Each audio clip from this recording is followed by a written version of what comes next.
The soft glow of streetlights painted the asphalt with gold as Diogo Jota pulled up outside his home complex, the wheels of his Audi purring like a contented cat. He killed the engine, leaned back, feeling the plush leather embrace him. It had been an incredible day. The game, the goals, the fans chanting his name, all of it was a heady mix that made him feel invincible. As he reached for his phone, a dark figure detached itself from the shadows, stepping into the pool of light. A face twisted with suppressed rage, eyes burning with possessive envy. It was Bernardo, Diogo's teammate at the club, someone who should have been celebrating Diogo's success, sharing in the joy of their team's victory. But instead, Bernardo was consumed by a different emotion, one that twisted his insides with its corrosive power: envy. Envy of the spotlight that followed Diogo everywhere. Envy of the adulation that rained down on Diogo, making him feel like a king.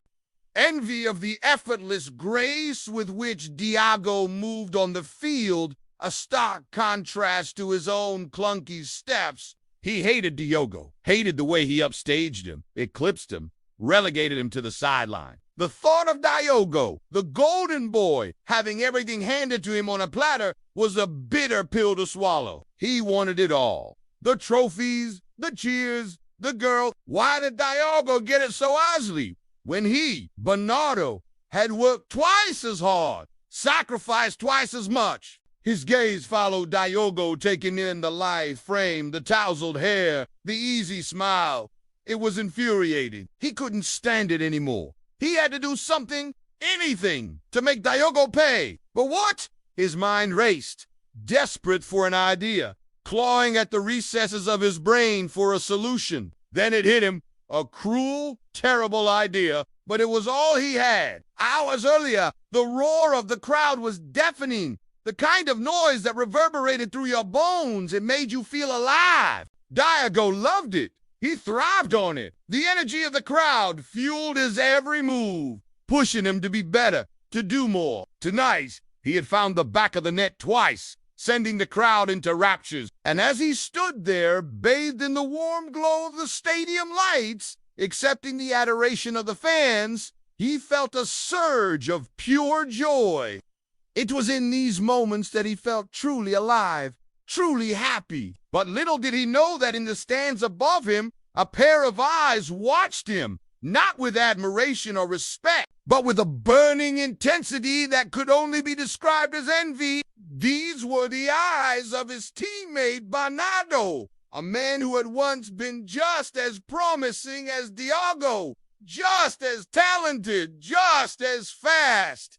But somewhere along the way, he had lost his spark. Now he was stuck, unable to move forward, trapped in a past that refused to let go. And the sight of Diogo out there on the field, living the life that could have been his, filled him with a venomous hatred. He wanted it all: the fame, the fortune, the love of the fans. But most of all, he wanted revenge. The post-match interviews were a blur to Diogo. He answered questions about his performance, deflected inquiries about his future with a polite smile. All the while, he was aware of someone's presence, someone who seemed determined to hang on to him, to absorb his every word, his every gesture. He turned his head, and there he was, Bernardo, his teammate, his shadow. Bernardo, Diogo said, offering a friendly smile. "How are you?" Bernardo managed a weak reply, his eyes never leaving Diogo's face. He wanted to break free from the suffocating atmosphere, but Diogo, oblivious to the turmoil brewing beneath the surface, continued to chat. "You played well today," Bernardo finally said, his voice strained. Diogo nodded, unaware that the compliment was laced with envy. As the minutes ticked by, the tension thickened. Diogo sensed it, but couldn't understand why. Bernardo was acting so strangely. Maybe he was just tired, Diogo thought. Or maybe the pressure of the game had gotten to him. He didn't know. He couldn't know that Bernardo was battling a darkness within him, a darkness that threatened to consume him. Finally, Diogo broke away, excusing himself to freshen up before heading home. Little did he know, this was just the beginning. Back in the dressing room, the celebrations were in full swing. His teammates teased him about his performance. The fans, the future. Diogo laughed, enjoying the camaraderie, basking in the glow of their shared success. He changed into his usual comfortable clothes, grabbed his phone, and headed for the door.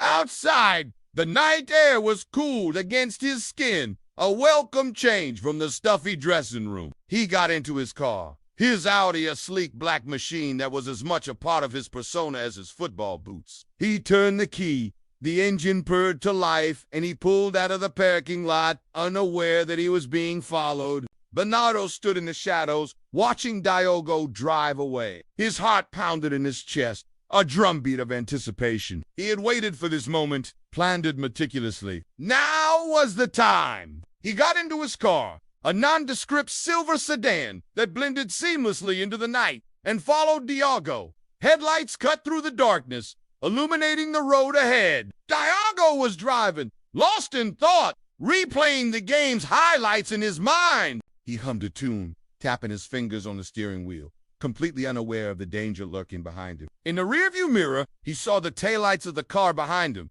but he didn't pay much attention. He assumed it was another fan, eager to catch a glimpse of the star player. Bernardo, on the other hand, was focused, determined. He kept a safe distance, just enough to avoid detection, but close enough to ensure he was always in Diogo's shadow. The streets were empty, deserted, perfect for his plan. Diogo didn't realize he was in danger, not until it was too late. A sharp honk shattered the silence, jolting him out of his reverie. He turned his head, startled, and saw a car horn blaring at him. Before he could react, another car pulled out in front of him, blocking his path. Diogo slammed on the brakes, his foot heavy on the accelerator. He tried to reverse, but it was too late. The car in front of him moved slightly, allowing another vehicle to block his way out. Trapped? He stared at the two cars in front of him, bewildered, afraid.